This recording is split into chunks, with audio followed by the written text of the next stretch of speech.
Evening, everybody. I'm just testing my audio here to make sure that everyone can hear me. So you can, thanks, Kara. You can either give me a smiley face, or maybe you can let me know you can hear me, or say, yes, I can hear you, or I'm pretty sure there are emojis there, I think, or maybe not. But anyway, let me know that you can hear my voice, and then, of course, I'll have the opportunity to also chime in if you have questions. Don't hesitate to talk. Don't use the chat. Go ahead and speak up. I will be recording the meeting, and we record all of our year-long residency meetings, whether they are virtual or even live, so that there is a resource for everyone to go back to, in case, obviously, because there will be so much information shared. So we'll start in about a minute, and again, this is just a basic audio test, making sure everyone can hear. And I am glad to see that I have a good show this evening. That's great. And I appreciate you coming on and joining me. So in a minute or two, we'll jump right in.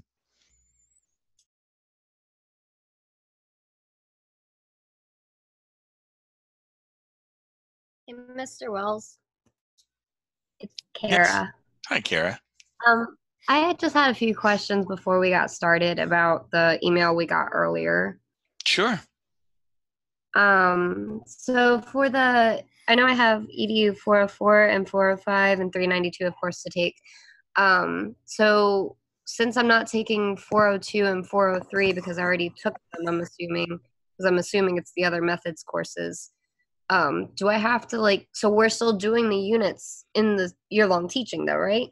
Like Correct. all 4 units? Yes, Okay. correct. So even though, yes, so you've completed, or you already took and completed EDU 402 and 403, and you are correct. Those are the other 2 methods courses. You do not need to re-enroll into those courses and register. But yes, during the residency, you do go through conduct, and your mentor teacher will work with you in terms of designing and teaching the units within those respective content areas.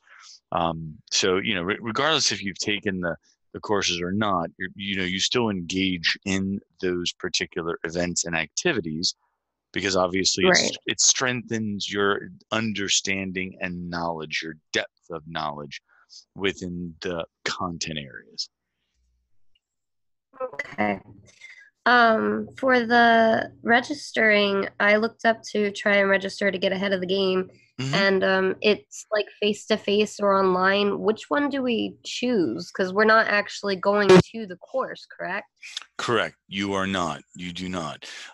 These should be identified as face-to-face, because you're working obviously with your mentor teachers, and these are the specific CRNs. So if you're seeing something that's saying online, shoot me an email of what you see, Kara, because that might be an error. And that's actually one of the reasons why we had such a delay in the registration process, because there actually have been some registration issues with the system, meaning there are, for even like traditional registration, there have been some glitches and issues in the system of late.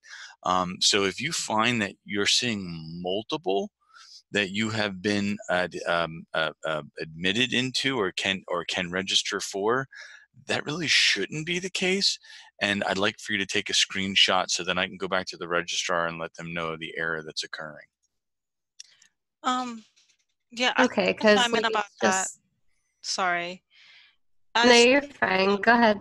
Practicum 3 is listed with an option to take it online, and it still does give us all 3 options of registering either for Newark, Georgetown, or Dover. Should we pick our respective No, and that is the interesting. So then this is the error, because the only course that you should have access to is the Georgetown course, because it is the lowest price in terms of tuition, and then on top of that you get your tuition your tuition reduction. So It sounds as if there's some problems here with the registrar's the registration. So let me, Mariah, can you also share with me a screenshot of what you're seeing as well, so that I can go to the registrar's office and let them know that? Yeah, I can do that. Okay, I appreciate that. I went ahead and registered for all the Georgetown ones because that's where I usually do it at. Right. And But that's I was even given all options. okay. And that's the error. You really shouldn't be given all the options. It should be specific to a to a very specific CRN that's earmarked for a year-long residency course. And that's very frustrating on my end, because I've worked so hard over the past few weeks to make sure that that was accurate, because in addition to the reduction, this year-long residency Georgetown course is at the lowest rate to you all. So not only are we giving you a 50% reduction, we're also charging you the least amount of money for the course itself. So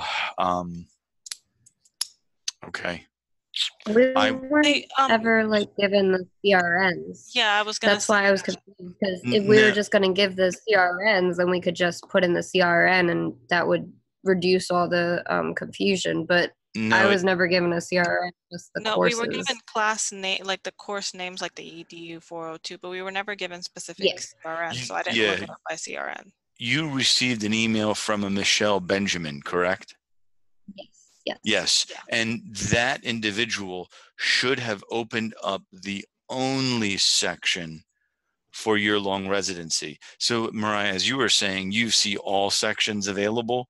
It shouldn't have been that way. Yes. It should the only one available that you should have been able to see is the one specific to the residency. So I folks, just bear with, and let me figure this out and see what I can do over the next couple of days to figure this out, and as to why this is not working correctly.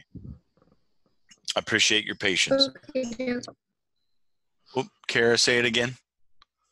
I said okie doke. Okay. Thank you. All right. Good question starter. I appreciate that. It's been a bit frustrating on as a chair and in our end, very frustrating. So, but we will resolve the issue. Okay. I think I'm going to go ahead and start and jump right in. As you can see, I'm hoping if you are online and you've logged into Zoom, which personally I like Zoom a lot. It's a good system. I'm hoping all of you can see the screen that I'm sharing right now, which you should see our agenda. And you see I have specifically 3 main areas. The fourth, of course, is listed, but we'll talk about that. But it's 3 main areas that I want to do a touch point on. And what you'll find is during the residency, from the summer into the fall and into the spring, we will conduct these, what I like to call touch points, just to make sure that we're all on the same page, we're all on the same track, everybody knows exactly what's going on, what's your requirements, and answering those questions. This meeting, of course, is just preliminary in nature. I do record them all in case there is something that you can't attend, and it's understandable. And then your subsequent meetings that are virtual, that are candidate only, we also invite your supervisors as well. So Dr. Wyatt, Dr. Countley, Dr. Hines, so forth, those individuals will be participating and engaging in the meetings as well. So, we like to call them touch points, but it's just basically a virtual session to get together to make sure everybody's on the same page. So I saw a couple of questions in chat, and I'll answer those, I promise. Let me just start over here on the agenda real quick, and then I'll jump into your questions. First and foremost, I believe everyone should have received an email from Mrs. Potter regarding your clearance items or your clearance requirements. This would be your criminal background check, tuberculosis, PPD, child protection registry, health authorization.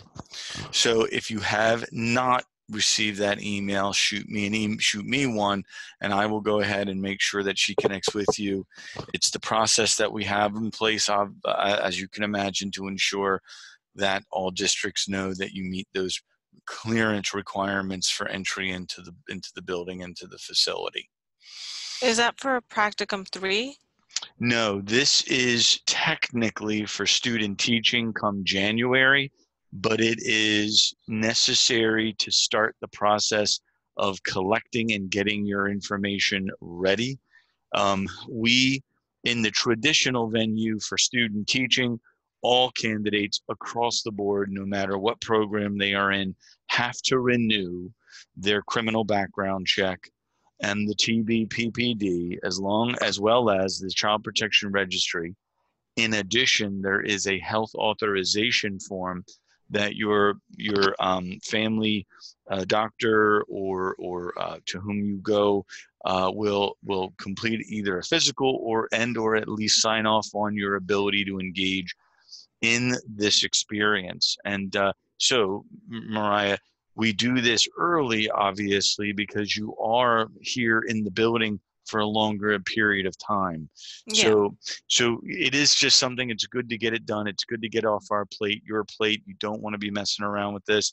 We typically work with Ms. Potter in terms of the time frame between now and the end of the summer to get that stuff completed. And she is your primary point of contact. Okay. Any questions? And everyone who's participating here, don't hesitate to unmute and ask. You don't feel shy at all about jumping in and asking questions. Okay, this is a very informal, and it always will be. You can certainly jump in and interrupt me. I have no problem with that. So the next big conversation is your Praxis 2 examination. I know that most of you have already visited the ETS website.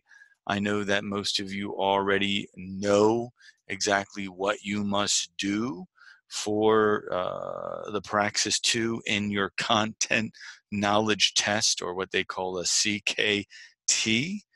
However, I do want to go through the steps and showing you where this information lives within ETS's Praxis website. So for the state of Delaware, as you all know, as elementary education candidates or middle level candidates, you would be then taking at an elementary level one of these two examinations. Let me make the screen a little bit bigger. That might be easier on your eyes. This then would be the 5000 series. That's the original ETS Praxis 2. This is the new 7801. And I do have some comments about that.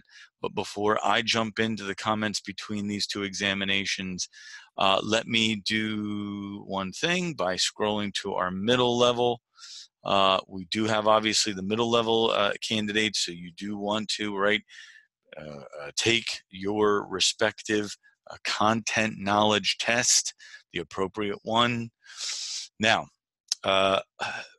for the undergraduate candidates, elementary and or middle level, and again, this is undergraduate only, a reminder that you also will be taking the Special Education Exceptional Children 53-54 examination.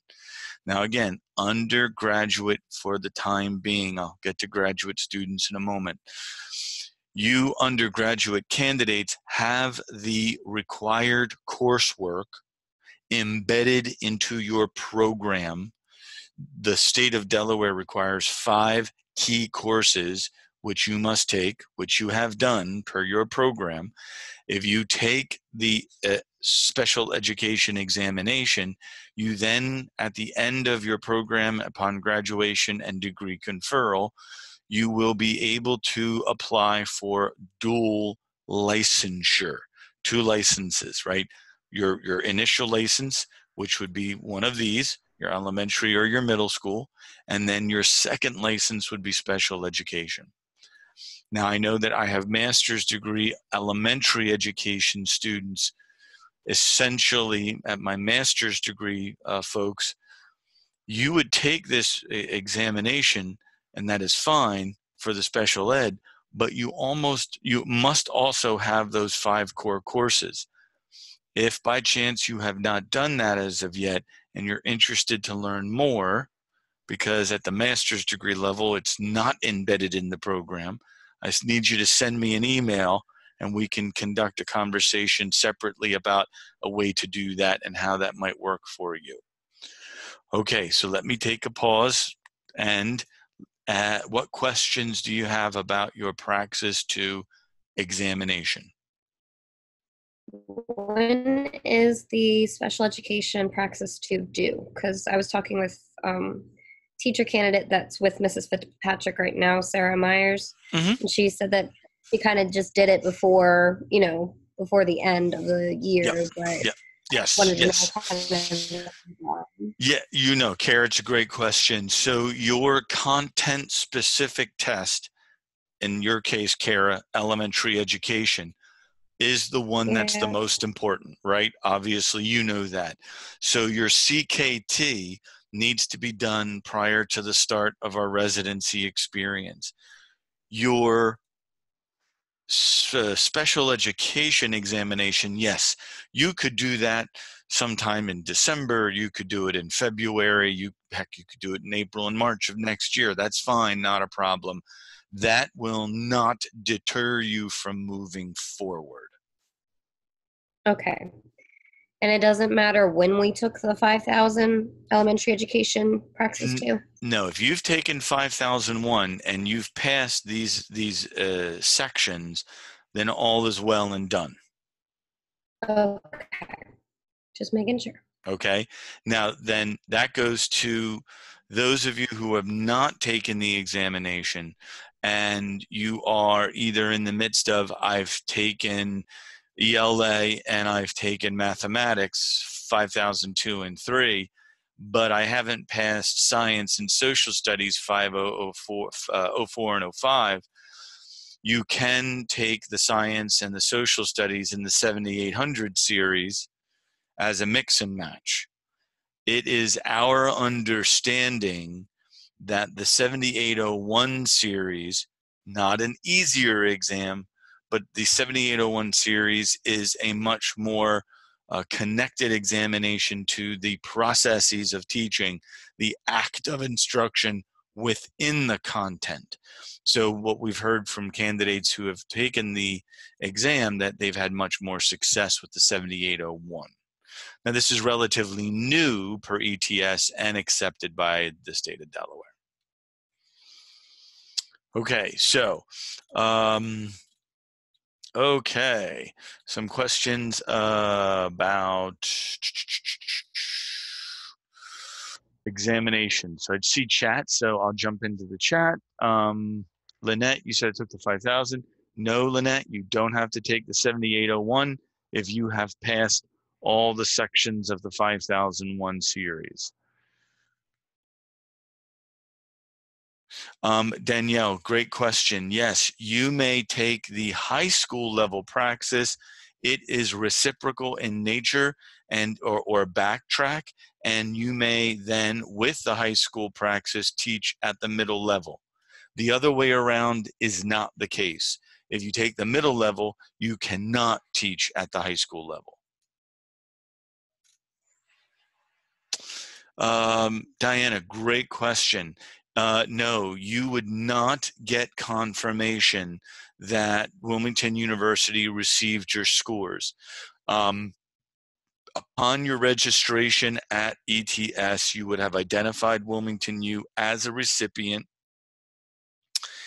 Then we then have access to those scores. So, Diana, what I need you to do is send me a separate email tonight and just say, Mr. Wells, can you check to make sure you have my scores? And I will work with Mrs. Teresa Carter. I'll forward that over to her, and she can then go through and check everyone's Praxis updates to make sure that your scores have been sent to us. Do I have any more questions about the praxis examination?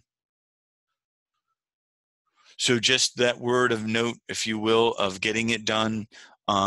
We want to get it done, right? We want to get it in. We want to get it completed. We want everyone who is here and jumping in to, engage in the residency. You don't want to be held up because you haven't passed the praxis too. So please plan that. Make sure that you are prepared and moving forward. Happy to answer any other additional questions that you have about the praxis 2 exams. Okay, Nicole. Oh, Danielle asks, then Nicole. Okay, and I'm looking at chat just so that everyone knows where I'm also looking at. How long do we have to wait before we take the praxis between each time? If I am not mistaken, Danielle, I believe it's between 25 and 30 days. I could be wrong. Each examination is different in nature, meaning your middle level high school, it's different time frame than the elementary level. So you go to ETS's website to review their information on test taking and planning in terms of a registration. Those details are listed there. For example, the elementary level, as Danielle or I think Lynette was saying, is 21 days. There are examinations that are actually 3 months apart, meaning I think it's the foundations or the fundamentals for a foreign language, and those examinations are offered so few and far between that if you fail a section, you have to wait months before you take it again. So every specific praxis 2 is different in terms of their turnaround time. If we're having trouble passing a subject, Nicole asks, that we are dropped from the program. Okay, Nicole, no. We have worked with students in the past. As long as you are actively engaged, if you're missing one particular section, and I think we've talked about this before, but forgive me because I talked, as you can imagine, so many students. The social studies subtest is the hardest examination right now for Praxis 2. And Danielle, I don't know if that's the one that you are, Nicole, I'm not sure if that's the one that you are referring to. However, this particular one, the 7805, if that's the one that you are in need of retake, my suggestion is email me and let me know it's the 7805 subtest. I will let you have if you will, a breathing space or some breathing room. ETS, so this is a little bit of knowledge on our end, ETS will be changing out the 7805 exam and altering it and adding new. So depending on which one you have, of course, we'll work with you.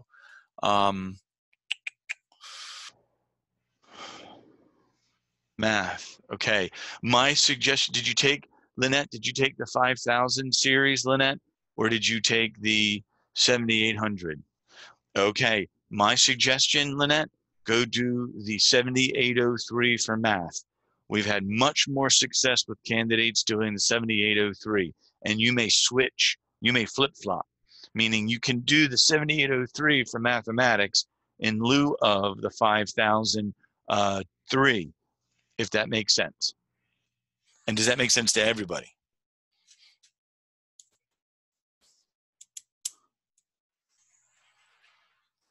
So for example, Nicole, okay, good. You got it. Okay.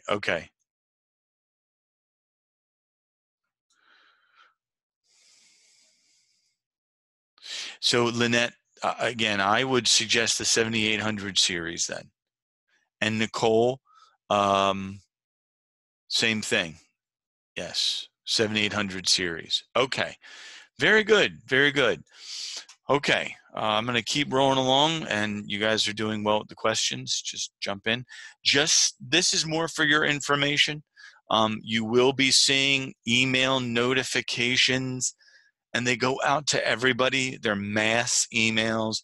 I don't control them, so they come out from the system. you'll start seeing practicum 3, student teaching, practicum applications. This group, my year-long residency group, you disregard those. Okay, you don't have to apply. You don't have to submit another application. You're all obviously in the residency and you're moving forward. So don't just disregard those mass emails that you see. Now, I'll come back to the W-4 form in a moment. So I'd like to just jump into the documents and websites that I would like for you all to begin to review. I will be sending you this web page tonight after our meeting. This is the primary website, for clinical educators and mentor teachers for the year-long residency. You have one as well, but I'm showing you what your mentor teacher is getting so that you see what you'll also be receiving. I would like for you, upon receipt of these emails that have these websites, to please, at a minimum between now and our face-to-face meetings, I would like for you to go through the program overview, specifically as it relates to gradual release of responsibility and our high priority program standards for the residency program. So you'll go in, there's the home page, obviously. I mean, all of you are technologically lit. You don't need me to be doing this for you, but go to program review, scroll down. Here we go. So click on gradual release of responsibility. The reason being is we will be going over this document in detail. Okay, we will go over it page by page, item by item. Your role, mentor role, supervisor connectivity through the whole process. It is this is your roadmap, if you will. This is not your manual, but this is a map to success for the criteria and the specifics of implementation. And it does identify, as you can see, your role, candidate versus mentor. And so I want you to log in, go in, review these documents. They're very important.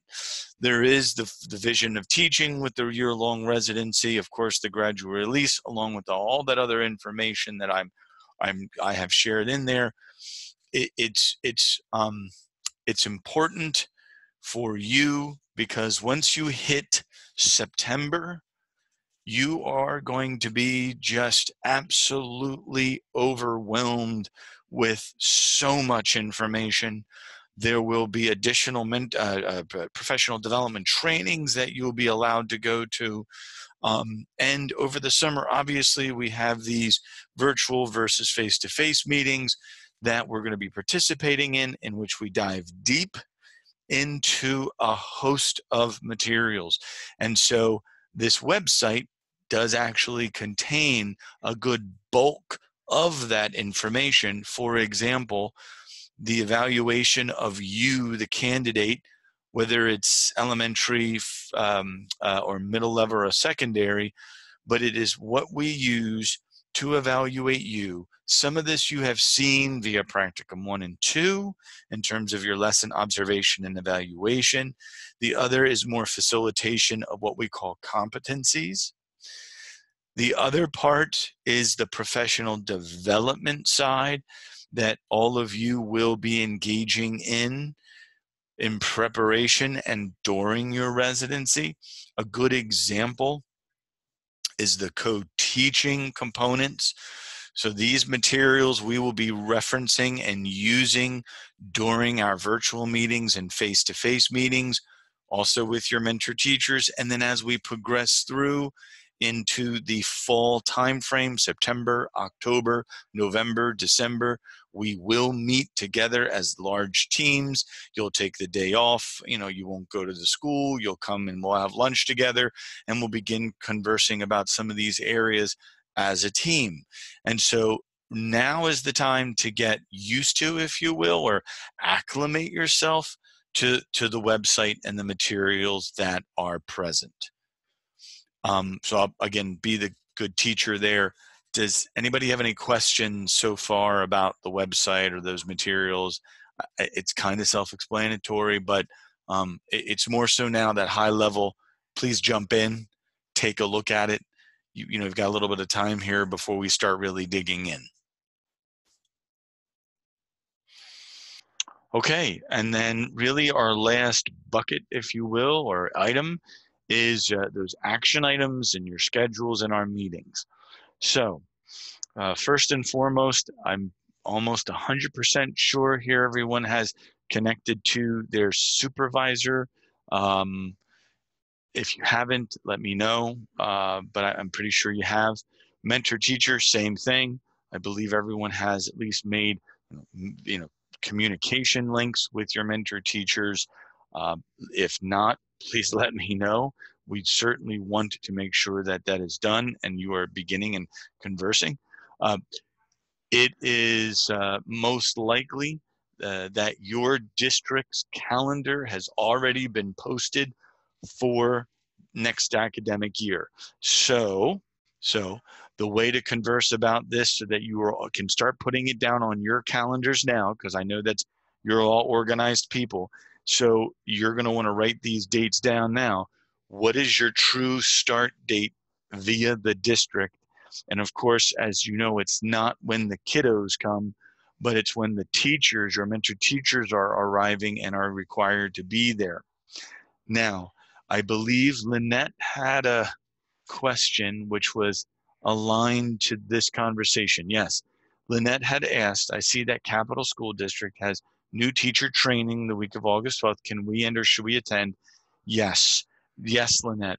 There are various trainings that you will be communicated to. And yes, pardon me, you do want to attend those. Sorry, so I'm going to be real honest. I'm drinking a glass of wine. So anyway, so the idea here is whether you're in Red Clay or Indian River, connect with your mentor teacher. But here's the next step with that. Your principal is just as approachable as your mentor teacher. And if you need your mentor teacher to maybe make that connection for you in advance, let's begin that process now. Or if you need your supervisor to do that, let's begin that process now, because those professional development options and sessions that occur before school begins, they are great opportunities for 3 reasons. Okay, one, it's a great opportunity to learn new content and new material and new approaches. 2, it's team building. You get to go with the entire grade level, or you get to go and connect with the entire school population, right? And you get introduced to all these key players at the district level and at the school level to whom you are. And the third is, kind of relates to the second one, this is all about networking. The more you get your face out there, the more you get your face connected at the district level, the better your chances are for connectivity, for future employment or quicker employment. And so take advantage of those. Those are really good opportunities. Okay. So the last but not least couple of items here before I let you go, because this is just a quick one, quick little meeting touch point, and I'll open up, of course, to questions for anybody who has, are the dates that you see below. I was able to find out today the revisions to the face-to-face meetings that we will have originally. They were going to be the 24th, 5th, and 6th, or the 25th, 26th, and 27th, I believe. And we found out that facility-wise, for some reason that week across the university, there's stuff going on. Sadly, that's out of my hands. So you'll see these revised dates. I am going to be emailing out to everyone, okay? Everyone, meaning mentor teachers, supervisors, you all candidates, these particular dates, but I wanted to share them with you this evening so that you are aware as well. And then also, more importantly, so I can differentiate, the June 17th meeting is virtual like this, Zoom meeting. Now, that will be approximately an hour in length. So and I email that, I'll let everybody know in advance. That'll be a good hour in length. Okay, because we're going to begin to focus on gradual resource responsibility. We're going to talk about data-driven instruction. We're going to start our processes as are connected to our curriculum of implementation for your residency. The 8th, 9th, and 10th you see are in the afternoon, so those time frames are set. August the 12th virtual meeting, again, probably about an hour, maybe even an hour and a half, because we'll then begin to rev up, if you will, towards co-teaching and preparation for the residency start in late August, which is what most of you will be beginning. I've got a couple of questions. So, Lauren, so when mentor teacher, right, is your classroom teacher. Supervisor is the university liaison that works with everybody. So that's the clarification on those titles. And oh, Lynette, that's a great question. Absolutely. Can we attend PD if our mentor teacher can't attend the one we want to attend? Now, here's what I would do, Lynette, because you're new, right? You're a new face in the crowd. Go to your mentor teacher first. Identify that you want to attend XYZ PD and make sure she is aware or he is aware. Connect with the principal to ensure that that's appropriate and something that is allowable. And then yes, from Wilmington University side, that's agreeable. But remember, you're within the construct now of the district. Let's make sure that they know what you want to do. And that's just about asking early and asking frequently. Great questions. Okay, the last thing, and it's very simple. We do have a contract. Now, it's not one that you have to sign right away, but I send it out early so that you have it for review. I want you to review it yourself. I want you to give it to your loved one, your significant other. Okay, it is, if you will, a legally binding document. Right, so this is a bit of a high level of importance here. So, let's focus in. The reason I say that, there is a portion in the contract that does talk about compensation, and which I will end our meeting tonight with, okay? Now, the state of Delaware and the Joint Finance Committee, they are in meetings about the amount of money, the amount of compensation money that can be awarded, yes, this particular year. I know that's exciting. I'm hopeful and excited myself. I'm reserved in nature, though, because sadly, I've worked in the state of Delaware for many years. I've been an administrator. I've been at the level of the administrator for the Department of Ed. And I also have worked with and presented to the Joint Finance Committee before. I'm reserved because I don't want you to get your hopes up high, but at the same time, I know that our chances are good. And so in the contract, I have written a clause that if money comes available, you will be notified and you will be recipients of that compensation. At this point in time, I do not know when, and I do not know how much. So all I can say is it's looking very good. Representative Earl Jakes is a Kent and Sussex individual. He is on the Education Committee. He also works with the Joint Finance Committee. Representative Jakes has been giving us, so to speak, his ear, as well as the Delaware Department of Education. And it looks very good, folks. So I'm keeping my fingers crossed. And as soon as I know, you will all be the ones to know as well. Okay, question from Danielle from first amazing way to. Yeah, thank you, Danielle, for sharing that. That is true. I'm going to share something with you, okay? Our friends over at Colonial School District. We have a student who was a Colonial School District at Eisenberg Elementary, all right? And she was hired 4 months prior to the end of her program. She was hired by the district because she participated in and engaged in various out of school and professional development opportunities. The principal got to see her more often. The district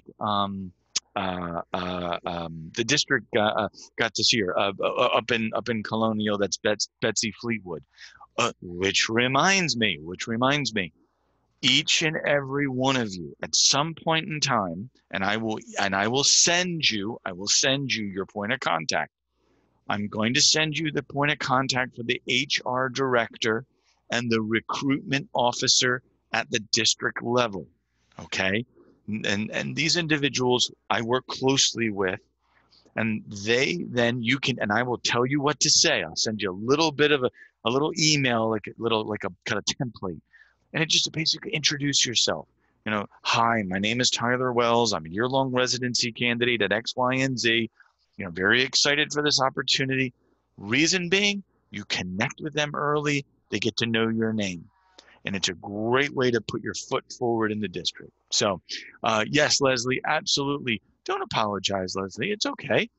We are all busy here. My goodness. So, folks, I am going to say goodnight.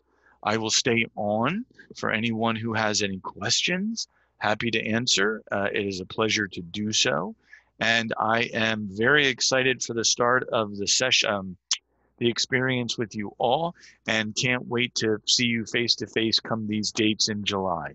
So have a great evening, and hope everyone gets a little bit of sun and some beach time, I hope. Yes, Lynette, you are right. And Mary Cook and I chatted actually today about that as well. So very good. Very good.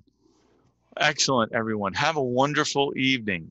Have a wonderful, wonderful evening. Thank you so much for joining tonight. I typically do. Thanks, Danielle.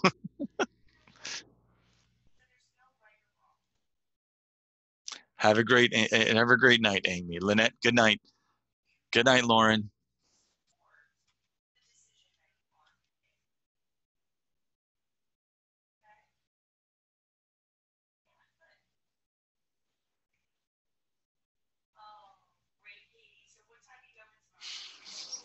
Leslie, thanks. Thanks for letting me know. No, don't fret, okay? Don't fret. My suggestion, yes, you got it. Thank you, Leslie. You're going to be on vacation on the 9th. Yes, well, how long, Leslie, when will you be on vacation for? How long? Will it be the whole week?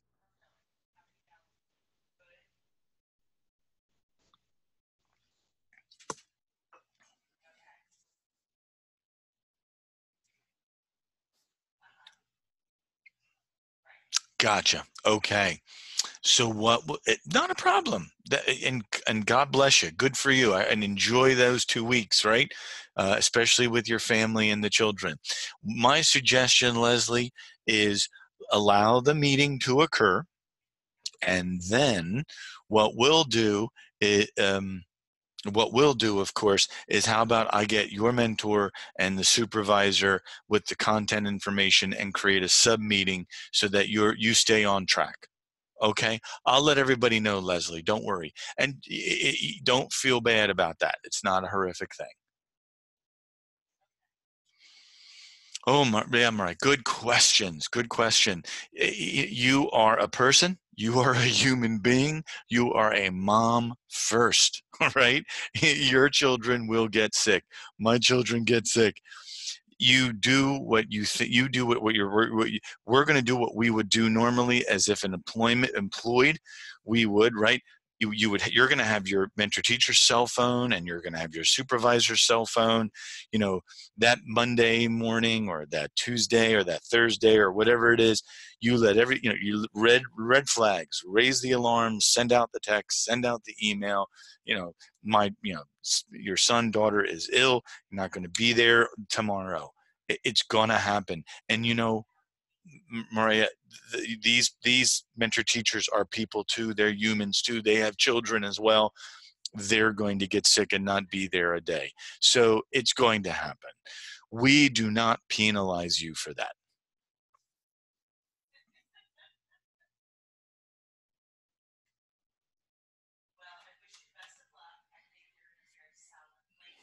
Any other questions, folks?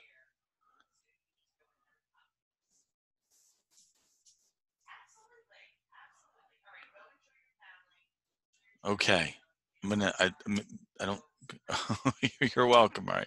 You're welcome. You're welcome. Have a great night yourself. Have a great weekend too. So I'm just going to say, so Nicole or Jennifer, Leslie, all right, any other additional questions? Can I answer anybody's questions? Yes, no, maybe not. Okay. All right.